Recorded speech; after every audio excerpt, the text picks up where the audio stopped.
Damai sejahtera dari Allah yang melampaui segala akal akan memelihara hati dan pikiran saudara-saudara dalam Kristus Yesus Tuhan kita.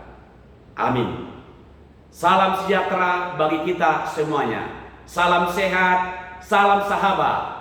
Bapak, Ibu, dan para sahabat-sahabatku, marilah kita memberikan waktu sebentar sama-sama belajar dari firman Tuhan untuk persiapan khotbah Minggu tanggal 27 April 2025 yang tertulis pada kitab Yesaya pasal 55 ayat 1 sampai ayat 5. Ayo, hai semua orang yang haus, marilah dan minumlah air.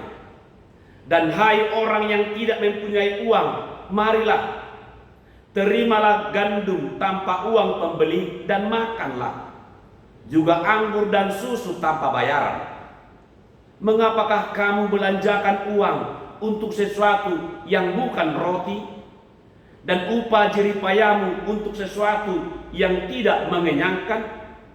Dengarkanlah aku, maka kamu akan memakan yang baik, dan kamu akan menikmati sajian yang paling lezat. Sendengkanlah telingamu dan datanglah kepadaku. Dengarkanlah, maka kamu akan hidup. Aku hendak mengikat perjanjian abadi dengan kamu, menurut kasih setia yang teguh yang kujanjikan kepada Daud. Sesungguhnya aku telah menetapkan dia menjadi saksi bagi bangsa-bangsa, menjadi seorang raja dan pemerintah bagi suku-suku bangsa. Sesungguhnya engkau akan memanggil bangsa yang tidak kau kenal, dan bangsa yang tidak mengenal engkau akan berlari kepadamu, oleh karena Tuhan Allahmu dan karena Yang Maha Kudus, Allah Israel, yang mengagungkan engkau. Bapak, Ibu, dan para sahabat, kalau kita belanja ke minimarket atau swalayan, ketika mau membayar pasti kasir selalu bertanya, ada member? Dan ternyata kalau kita tidak mempunyai kartu member, maka dia akan menawarkan supaya kita menjadi member. Member artinya anggota atau pelanggan. Apa keuntungan kita kalau kita mau menjadi member sebuah swalayan atau minimarket? Apakah kita membayar lebih mahal? Tentu tidak. Justru sebaliknya, kalau kita menjadi member berarti kita mendapat sejumlah keuntungan dan kemudahan.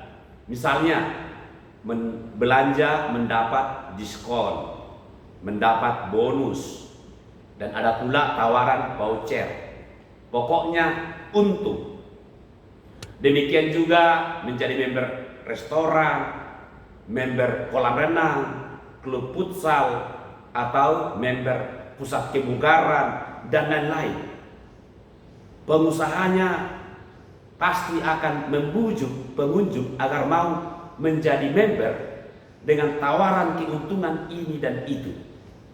Dan tarif sebagai member memang lebih murah dibanding pengunjung biasa. Pokoknya untung deh kalau menjadi member. Bapak, Ibu, ini pertanyaan yang menarik. Bagaimana halnya dengan gereja? Apakah ada diskon yang ditawarkan kepada anggota gereja atau kepada member gereja? Saya belum pernah mendengar misalkan dikatakan oleh seorang pendeta begini, marilah kita memberikan persembahan bagi jemaat pengunjung atau partisipan, memberi persembahan secara penuh. Tetapi bagi anggota gereja atau member gereja mendapat diskon sebesar 20%. Belum pernah ada.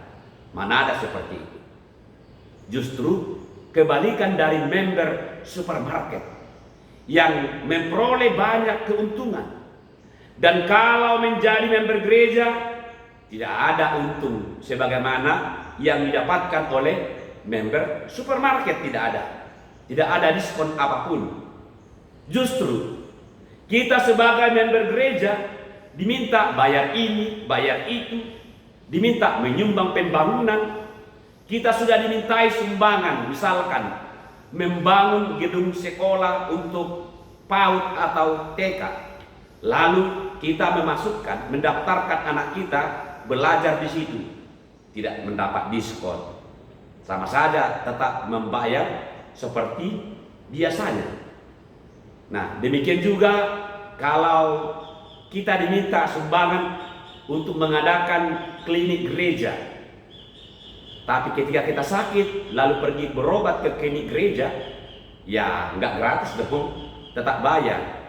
Tapi untunglah ya, kalau untuk zaman sekarang sudah banyak gereja membuat program klinik secara gratis kepada jemaatnya dan kepada masyarakat sekitar. Tapi pada umumnya masih kita ikut membayar.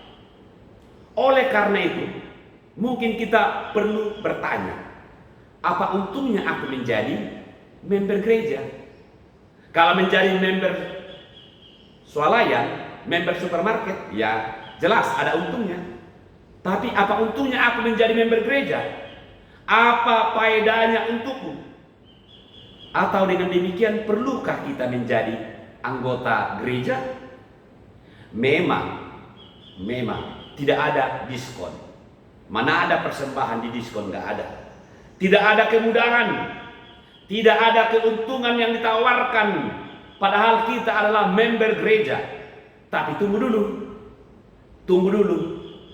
Jangan salah paham.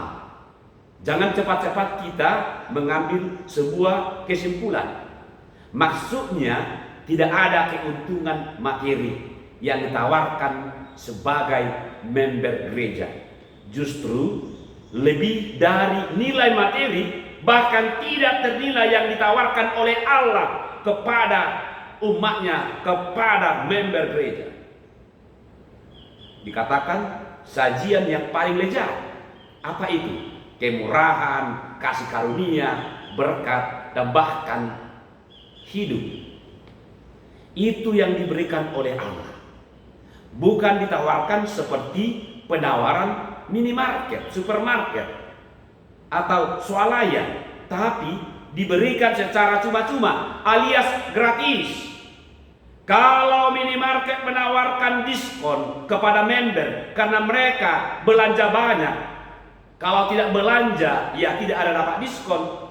Dan bahkan member minimarket ada batasnya, tidak selamanya bisa menjadi member. Dan ternyata member itu tidak dapat dialihkan kepada orang lain. Tapi berbeda dengan Allah, dia tidak tergantung pada keadaan umatnya. Allah tidak pernah mengurangi karunia pemberiannya dan tidak pernah menolak umat pilihannya. Sekali dia pilih sebagai umatnya, maka selamanya akan menjadi umatnya. Karena Allah memberikannya atas dasar perjanjian abadi menurut kasih setia teguh dari Allah. Enak betul, ya kan? Ya memang harus enak. Enaklah menjadi umat pilihan Allah, enaklah menjadi member gereja. Tapi jika umat itu berdosa tetap dihukum. Kalau member gereja itu melanggar aturan, ia tetap dihukum. Karunia tetap mengalir. Jika umat pilihan membuat pelanggaran atau berdosa, maka karunia yang ditawarkan, yang dipersiapkan oleh Allah itu tetap mengalir, tetapi kepada orang lain, kepada bangsa-bangsa lain. Jika umat tidak mendengarkan suara Tuhan, maka karunia itu mengalir kepada bangsa-bangsa lain. Mengapa Allah berbuat demikian? Supaya menyadarkan umat pilihannya itu, supaya mereka cemburu lalu kembali kepada Allah dengan setia. Nah, bila kita membuat kesalahan, ya orang lain yang akan memperoleh mendapatkannya. Allah tidak pernah menyesali kasih karunia dan panggilannya itu. Dan itu akan terus mengalir tiada henti. Nah, bukankah dahulu umat Israel juga memperoleh kemurahan Allah karena ketidaktaatan bangsa lain? Demikian juga sekarang. Jika umatnya itu tidak setia, tidak taat, maka kemurahan Allah akan diberikan kepada yang lain. Supaya Allah dapat menunjukkan kemurahannya kepada seluruh bangsa-bangsa di dunia ini. Bapak Ibu, sahabat-sahabatku yang memperoleh karunia dari Tuhan. Hal itulah yang disampaikan oleh Nabi Yesaya dalam firman ini. Allah berseru-seru memanggil umatnya. Dia membuat pengumuman yang begitu sangat penting agar umatnya berkumpul dan datang untuk turut serta dalam keselamatan yang daripadanya. Allah memanggil umatnya agar datang untuk menerima karunia secara gratis yang ditawarkan oleh Allah. Dan memang digambarkan dalam bentuk makanan dan minuman yang mengenyangkan. Dengarkanlah aku, maka kamu akan memakan yang baik, dan kamu akan menikmati sajian yang paling lezat.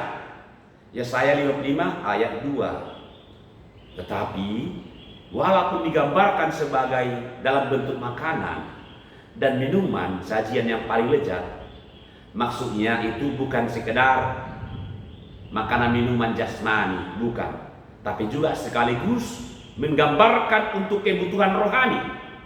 Sebagaimana dikatakan, senengkanlah telingamu dan datanglah kepadaku, dengarkanlah maka kamu akan hidup. Yesaya 55 ayat 3. Jadi yang ditawarkan oleh Allah bukan sekedar diskon, bukan pula sekedar bonus karena kita sudah belanja banyak, tidak. Tapi yang ditawarkan oleh Allah adalah paling berharga yang tidak sanggup kita beli dengan uang, tak sanggup kita bayar dengan jasa kita, dan tak sanggup kita tebus dengan kebaikan kita. Yang ditawarkan oleh Allah adalah keselamatan dan hidup kekal. Kita tidak sanggup membayarnya walaupun kita sebagai member. Satu-satunya yang diminta dari kita adalah setia untuk mendengarkan firman-Nya dan datang kepadanya, setia mengikuti Dia. Namun saudara-saudaraku, perlu diingat bahwa keselamatan yang ditawarkan oleh Allah bukan hanya kepada member saja, tidak, tetapi kepada semua orang yang mau menerima, yang mau menampungnya. Itu ibarat keran air yang dibuka. Siapa yang menampung, ya dia akan mendapat air. Kalau keran air dibuka, air itu akan keluar. Kalau tidak ada menampung, dia terus keluar. Dia tidak kembali ke dalam pipa, tidak. Tapi yang lain yang akan mendapatkan. Kita yang tidak menampung ember, kita tidak memperoleh air. Tapi kalau kita mau menampung, maka kita akan tercurah air atau berkat itu mengalir dalam hidup kita. Demikian juga Allah adalah Maha Kasih kepada semua komunitas. Sama seperti Kristus, Dia menyediakan keselamatan secara universal supaya semua beroleh kasih karunia Kristus. Anugerah keselamatan Kristus bukan ditujukan kepada golongan tertentu, bukan kepada orang Israel saja, bukan hanya kepada orang Yahudi saja, tetapi kepada semua orang, semua bangsa. Bukan pula hanya kepada individual, tetapi komunal, universal bagi seluruh umat manusia. Itulah yang harus kita syukuri kepada Allah. Kita patut bersyukur karena Allah mengasihani kita. Kita sudah ditebus oleh Kristus dan dipilih olehnya menjadi anggota tubuhnya. Sebagai anggota tubuhnya, kita tidak boleh bertanya, keuntungan apa yang akan kuperoleh kalau menjadi member gereja, menjadi member Kristus? Diskon apa yang akan diberikan kepadaku? Atau voucher apa yang akan ditawarkan kepadaku? Jangan bertanya seperti itu. Tapi bertanyalah pada diri sendiri. Apakah aku telah setia mendengarkan firman-Nya? Apakah aku setia mengikut dia? Sudah terujikah ketaatan imanku kepada Tuhan? Mau menjadi member gereja? Selamat. Saudara telah beroleh kasih karunia Allah di dalam Kristus. Sekali menjadi member, selamanya menjadi member. Maka setialah kepada Tuhan. Amin. Terima kasih ya Tuhan karena atas penebusan-Mu kepada kami, sehingga kami Engkau angkat menjadi anak-anak Allah. Kamilah yang menjadi member di dalam kerajaan. Dan biarkanlah kami melakukan dengan setia, beriman kepadamu. Mampukan kami, karena Engkau memberi kekuatan dan hikmat daripadamu dalam Kristus Tuhan. Amin.